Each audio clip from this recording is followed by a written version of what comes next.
একজন পুরুষের জীবনের আসল মানে হলো নিজের থেকে বড় কিছুর জন্য বাঁচা।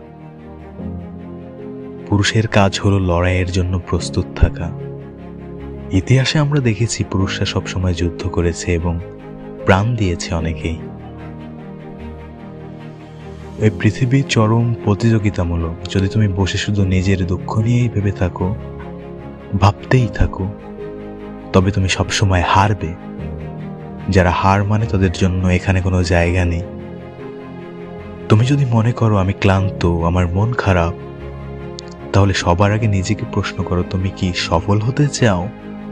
সফল হতে হলে প্রতিদিন কাজ করতে হবে। নিজের অনুভূতি কি সেটা জানা প্রয়োজন নয়, সেটা মুখ্য বিষয় নয়।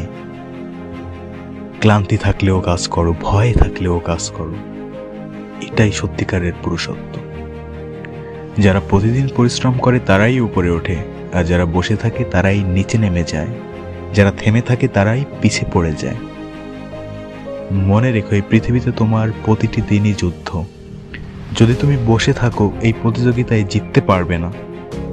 তুমি প্রস্তুত হও, লড়াই করো, কারণ সময় ফুরিয়ে যাচ্ছে। যারা এখনো বুঝতে পারেনি তাদেরকে বলি, এই পৃথিবীতে শক্তিশালী ও দুর্বলদের মধ্যে সবসময় পার্থক্য থাকবে, আর শক্তিশালীরাই সবসময় বিজয়ী হবে।